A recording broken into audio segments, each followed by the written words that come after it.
j'avais vraiment envie de bouger, tu vois, de dépenser cette énergie. Et je suis ressorti courir parce que j'avais juste envie de courir, quoi. Tu vois comment tu peux passer du matin où tu es en petite forme, t'as pas d'énergie, tu es fatigué, à le soir, tu débordes d'énergie, tu sais pas quoi en faire. Et ben c'est ça, gérer son énergie, tu vois. Salut, alors c'est parti pour une nouvelle semaine du défi pour atteindre son poids de forme. Je te rappelle, mon défi c'est d'atteindre mon poids de forme en 40 jours. Le poids de forme c'est quoi? C'est le poids dans lequel tu te sens bien et dans lequel tu es au top de ta forme. Pour ça, je vais mettre en place 4 piliers d'hygiène de vie. Une alimentation saine, bien dormir, bouger suffisamment, et puis gérer les émotions. Et en fait, la clé dans tout ça, c'est gérer les émotions. Parce que tu peux très bien te dire, je vais me faire un programme alimentaire, je vais manger tel truc, je vais enlever tel truc de mon alimentation. Ça, mentalement, tu peux très bien le comprendre. Mais pour le tenir sur la durée, qu'est-ce qui va faire que tu vas tenir ou que tu vas pas tenir? C'est dans la tête, c'est dans la gestion en fait des émotions, des croyances, des pensées négatives que tu peux avoir. Parce que c'est sur du long terme. Et donc la clé c'est vraiment la gestion des émotions pour l'alimentation, mais aussi pour l'activité physique. Tu sais très bien que tu as besoin de bouger pour être en forme et puis pour perdre du poids. Donc tu te dis très simplement, je vais me faire un programme, je vais marcher un petit peu tous les jours, peut-être même que je vais me mettre au footing, je vais courir un petit peu. Et ça c'est très bien, sauf que ça dure pas, tu vois. Souvent tu lâches l'affaire, t'abandonnes parce que t'as pas le temps, parce que c'est compliqué, il faut gérer les enfants, il faut gérer le travail, la famille. Et en fait, au bout d'un moment, tu finis par abandonner en te disant que t'es nul. Alors qu'en fait t'es pas nul du tout, c'est juste que encore une fois, la gestion émotionnelle, elle est pas là. Parce qu'on nous a pas appris à gérer nos émotions, nous a pas appris à gérer tout ce qui se passe en interne, au niveau inconscient, dans le mental, et puis dans notre ressenti aussi.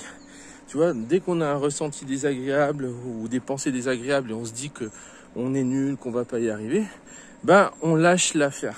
Ce qui est vraiment important, c'est d'avoir cette approche holistique de oui, il faut que tu fasses attention à ce que tu manges. Oui, bien sûr, il faut que tu aies une activité physique. Mais si tu gères pas tes émotions, si tu n'arrives pas à gérer tes émotions, ça tiendra pas dans la durée. Et pour tenir le coup, oui, il y a la gestion émotionnelle, mais il faut aussi tenir le coup au niveau énergie, au niveau physique. Et donc, ça passe par un bon sommeil. Et si tu n'arrives pas à dormir suffisamment, si tu as du mal à t'endormir, si tu as des réveils nocturnes, ça arrive, tu vois. C'est très fréquent, surtout si tu es une personne anxieuse, hypersensible, que tu as du mal à gérer tes émotions, les problèmes de sommeil sont fréquents. Mais encore une fois, c'est un tout, tu vois, qui s'organise autour des 4 piliers, avec la gestion émotionnelle qui est vraiment au centre. Et cette semaine, je mets en place le pilier de l'activité physique. Alors, on est en 2021 et pour la plupart d'entre nous, on s'est sédentarisé. Et on marche pas assez, on bouge pas assez. En général, le nombre de pas quotidiens pour une personne lambda, c'est entre 2 et 4 000 pas.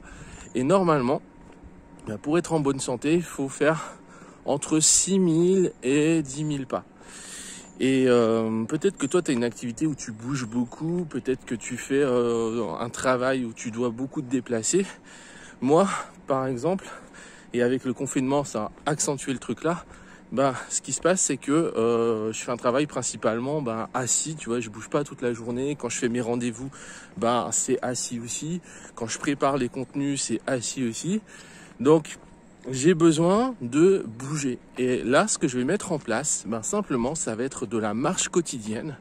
Une marche rapide, mais pas assez soufflée non plus, tu vois. Et je vais marcher tous les jours 6000 pas. 6000 pas, c'est ce que j'ai besoin. Mais 6000, pour moi, qui bouge pas beaucoup, c'est bien. Et je vais essayer de tenir ça tous les jours pendant mon défi. Alors évidemment, il y aura aussi des fois où je vais courir. Là, je vais faire mon footing. Ça, je l'enlève pas. Donc, du coup, les 6000 pas, ils seront faits. Mais voilà, donc déjà c'est ce que je mets en place, 6000 pas tous les jours, pendant 40 jours. Alors tu te dis peut-être, oui mais moi j'ai pas le temps, ça va être compliqué de mettre ça en place, faire 6000 pas tous les jours. Bah déjà t'es pas obligé de faire 6000 pas tous les jours, ça dépend de ton activité physique quotidienne. Si tu es amené à te déplacer dans le cadre de ton travail, ou si tu t'occupes des enfants, ou si tu bouges beaucoup à la maison pour faire du ménage ou je sais pas quoi, ben t'es pas obligé de faire les 6000 pas. Mais les 6000 pas c'est un petit peu, tu vois, un point de repère. Donc si tu estimes que déjà tu fais à peu près 2000 pas à la maison, bah, il faudra que tu en fasses 4000 à peu près, tu vois, pour avoir ton quota quotidien. Et puis moi j'ai trouvé le concept de marche utile hyper intéressant. C'est-à-dire que quand tu marches, c'est hyper simple, tu vois, t'as pas besoin de faire un effort particulier. Et pendant ce temps-là, tu vois, donc, moi mes 6000 pas, ça va me faire à peu près 1 heure de marche tous les jours. Et ben pendant cette heure-là, tu vois, bah, je profite, je m'aère l'esprit, je me fais du bien. Et en même temps, bah, tu vois, je peux faire tous les trucs que j'ai pas le temps de faire d'habitude. Je peux passer un coup de téléphone, je peux réfléchir aux idées de projet que j'ai dans la tête. Et je sais aussi qu'il y a des entrepreneurs qui regardent mes vidéos et qui n'ont pas le temps en fait de se former et d'écouter des trucs parce que bah il y a que 24 heures dans une journée. Bah du coup quand tu fais ta marche, bah tu fais ta marche utile, tu peux écouter par exemple un podcast, un enregistrement, c'est ce que je vais faire, tu vois. Là ça va me faire à chaque sortie, je vais avoir 4 heures dans la semaine, bah je vais écouter un podcast audio. Et voilà, après je peux passer des coups de téléphone, je peux réfléchir à mes projets, je peux m'occuper pendant cette heure de marche. Donc c'est 1 heure de marche utile, à la fois pour avancer sur mes projets, me former et en même temps prendre soin de ma santé et atteindre mon objectif de poids de forme. Donc en fait j'ai pas le temps, c'est pas un argument valable. Voilà, on peut toujours adapter. Et ce qui compte encore une fois, c'est la progression. Peu importe ton état de santé, tu vois, peut-être que tu n'es pas capable pour l'instant de faire les 6000 pas par jour. Eh ben, c'est pas grave, tu vois, tu commences par faire 200 pas. Comment je vais compter ça? Je vais pas m'amuser à compter ça dans ma tête. Aujourd'hui, il y a des applications sur le téléphone justement qui sont très bien. L'application Podomètre et qui compte en fait automatiquement tes pas. Donc c'est ce que je vais faire et je vais vous le partager. Je vais vous mettre à l'écran, je vais vous afficher à l'écran justement un aperçu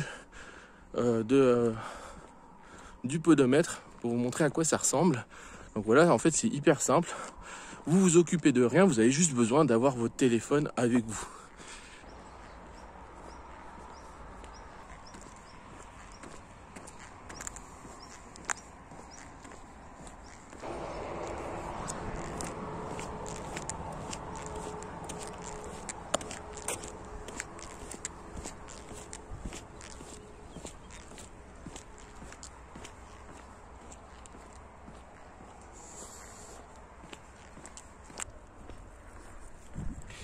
Tu peux aussi prendre le temps d'admirer la beauté du paysage. C'est vrai qu'on prend pas le temps, on est tout le temps en train de courir. Et là, quand tu es en train de marcher, tu repères plein de petits trucs que tu n'aurais pas remarqué si tu marchais pas en fait. C'est un moyen aussi de lâcher prise et de se connecter au vivant et juste de vivre. Et dans cette vidéo, je voudrais m'adresser tout particulièrement à toi, hypersensible, au potentiel, zèbre, personne de cœur, introverti, timide. Si tu as du mal à gérer tes émotions, que tu as l'impression que quand tu vas dans tes émotions, c'est comme si tu ouvrais une boîte de Pandore, alors ça veut dire que tu as un travail à faire là-dessus. Si tu as du mal à gérer ton énergie, tes émotions, parce que tes émotions, c'est de l'énergie, tu cours le risque en fait de te rendre malade, tu vois. Et peut-être que tu as remarqué que souvent, tu somatises. C'est-à-dire que quand tu as une grosse pression mentale, quand tu as un gros stress, quand tu as des émotions fortes que tu ne peux pas contrôler, quand tu as ce sentiment d'impuissance ou de manque de sens dans ta vie, tu te sens très très mal et c'est là où tu affaiblis en fait ton système immunitaire. C'est là où où tu développes des maladies ou des fragilités au niveau du corps. Et en fait, pour toi, ta priorité, c'est ton énergie, c'est de prendre soin de toi. Sauf que tu as sûrement essayé de te mettre au sport, tu as sûrement essayé déjà de faire un régime alimentaire, tu as sûrement essayé de modifier des trucs dans ton hygiène de vie. Sauf que c'est compliqué pour toi, tu as l'impression de ne pas y arriver, tu as l'impression que tu n'y arriveras jamais. Simplement parce que l'énergie nécessaire pour mettre en place toutes ces actions, elle est court-circuitée par tes émotions que tu n'arrives pas à gérer. Tes émotions, c'est de l'énergie, c'est une forme d'énergie. Et en fait, la réalité, c'est que tes émotions, tu n'arrives pas à les gérer. Tes émotions, elles te font peur. Tes émotions, tu as peur de ce qu'elles peuvent détruire autour de toi et tu as peur aussi qu'elles puissent te détruire à l'intérieur. Alors qu'en réalité, tes émotions, elles sont là, elles sont à ton service. Et il s'agit juste d'apprendre à gérer ce truc-là. Deuxième jour de marche, 6000 pas par jour. Alors, je me suis arrêté entre-temps. J'ai fait des pauses. C'est juste 6000 pas par jour. Deuxième jour, là, je le sens difficile parce que hier, j'ai fait mes 6000 premiers pas le matin. Et après, je me suis occupé un petit peu de la maison. J'ai fait du bricolage de 9h à 20h, 20h30 sans m'arrêter. Donc, grosse journée hier. Et là, je le sens. Mais j'ai décidé de maintenir, quoi qu'il arrive, ces 6000 pas tous les jours, le plus possible, pour avoir un rythme et puis voir ce que ça donne. Voilà, donc je suis au deuxième jour, on va voir ce que ça donne pour la suite. Troisième jour de marche. Aujourd'hui, je me sens en petite forme. Non pas physiquement ça va, mais plutôt mentalement, je me sens pas top. Beaucoup de questions que je me pose et auxquelles j'ai pas forcément la réponse. Donc tu vois, c'est assez stressant, assez inquiétant. Voilà, je pense que tu sais ce que c'est si tu es hypersensible et que tu mentalises beaucoup. Donc tu vois, personne n'échappe à la règle. Et juste, je vais accueillir ça et accepter le fait de ne pas avoir toutes les réponses tout de suite. Et je suis quand même allé marcher, tu vois, j'avais pas envie. Et je me suis dit, finalement, est-ce que je vais trouver des réponses à mes questions si je reste chez moi et que je bouge pas? Pas forcément. Donc ça veut pas dire que j'aurai mes réponses si je vais bouger, mais au moins je reste actif et je continue à faire ce qui est en mon pouvoir. Donc voilà, aujourd'hui, troisième journée de marche. Et j'y vais avec ce que je suis, avec mon énergie du moment, avec les questions que je me pose, avec là où j'en suis. Et c'est très bien, on avance. Voilà, à demain pour la suite. 5e jour de marche d'affilée. Alors, je me sens super bien ce matin. Et je commence à voir les premiers effets de la marche tous les jours en fait. Et c'est assez surprenant, il y a un effet auquel je ne m'attendais pas, mais qui est très plaisant. C'est en fait que ça raffermit le ventre en fait. Tu vois, quand on s'approche un petit peu de la quarantaine, on commence à avoir un petit ventre, une petite poignée d'amour. Et là, en fait, j'ai un ventre tout plat. Donc c'est hyper agréable. Et voilà, donc effet intéressant de la marche tous les jours, 6000 pas. Donc 6000 pas en plus je compte pas les déplacements dans la maison, l'activité quotidienne, c'est 6000 pas à côté, tu vois. Et voilà, 5e jour, j'ai le ventre tout ferme, tout plat. C'est hyper agréable, je me sens bien au niveau d'énergie, tu vois. J'ai plus d'énergie, j'ai la sensation d'avoir plus d'énergie. Et puis je dors super bien. Le soir, je m'endors comme un bébé, il n'y a pas de souci. Je me pose dans le lit et 5-10 minutes après, je dors. Voilà. Donc si tu as des problèmes de sommeil, des problèmes de fatigue, marche, ça fait vraiment du bien.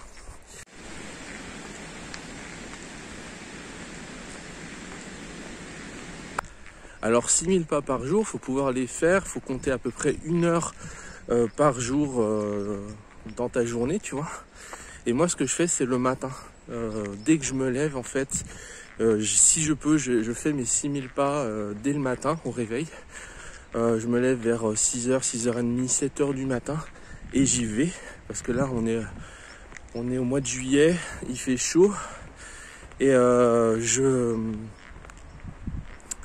j'ai tendance à avoir une peau assez fragile par rapport au soleil. Je crame très vite. Et donc, faire ça en journée, c'est juste pas possible pour moi. Donc je le fais le matin, tu vois, à la fraîche, vers 6h30, 7h du matin. C'est bien, il n'y a presque personne. Il fait frais, il fait bon, c'est calme. Et je peux faire mes 6000 pas. Alors je sais, c'est pas toujours facile de se lever le matin, de se motiver pour y aller. Mais ça vaut vraiment, vraiment le coup, je te le garantis. La marche, c'est accessible à tous. Et c'est le fait de le répéter régulièrement tous les jours. Voilà, tu vois, une bonne petite marche, pas trop lente mais pas trop rapide non plus, tu vois, juste à la bonne allure, et ben ça te fait vraiment vraiment du bien. C'était mercredi c'est ça. J'étais pas en super forme, tu vois, j'avais pas hyper envie de me lever, j'étais en petite énergie, en plus j'avais pas trop le moral. J'avais juste envie de rester sous la couette, tu vois, et pas aller marcher. Et en fait, heureusement que je me suis forcé un peu et que je suis allé marcher, parce que juste après, je me suis senti beaucoup mieux. Et tu vois, j'avais pas d'énergie. Et le fait de me forcer un peu, ça m'a apporté le peu d'énergie que j'avais besoin. Et du coup, ben, j'ai pu faire des choses qui étaient importantes pour moi. Du coup, j'étais content, ça m'a apporté un surplus d'énergie. Et en fait, à la fin de la journée, j'étais hyper content de moi, j'étais plein d'énergie, à tel point que j'avais vraiment envie de bouger, tu vois, de dépenser cette énergie. Et je suis ressorti courir parce que j'avais juste envie de courir, quoi. Donc, tu vois comment tu peux passer du matin où tu es en petite forme, tu n'as pas d'énergie, tu es fatigué, à le soir, tu débordes d'énergie, tu sais pas quoi en faire. Et ben c'est ça, gérer son énergie, tu vois.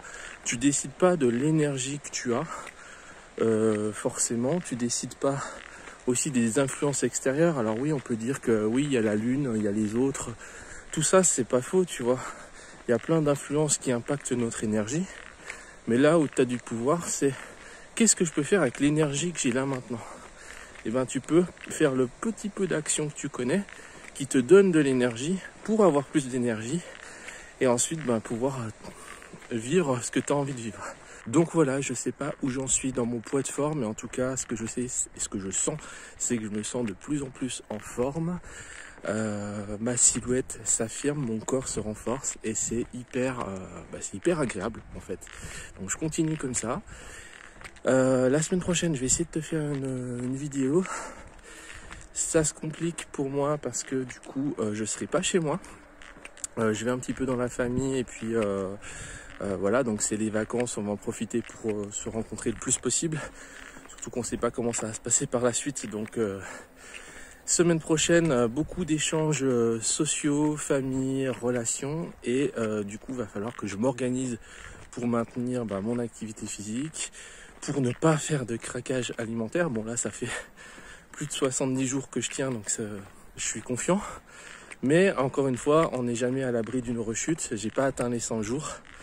Donc voilà, je te parlerai de tout ça. On verra comment ça se passe. Et si tu as envie de faire le défi avec moi, n'hésite pas à télécharger la petite fiche. Je t'ai mis un document de la fiche que j'utilise en fait pour faire le défi. Et je t'ai mis des explications qui vont avec. Donc n'hésite pas à me demander la fiche. On fait le défi ensemble.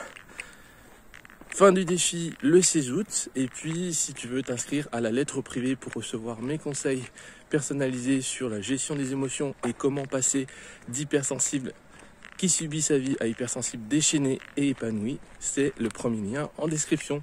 Je te dis à la semaine prochaine. Ciao.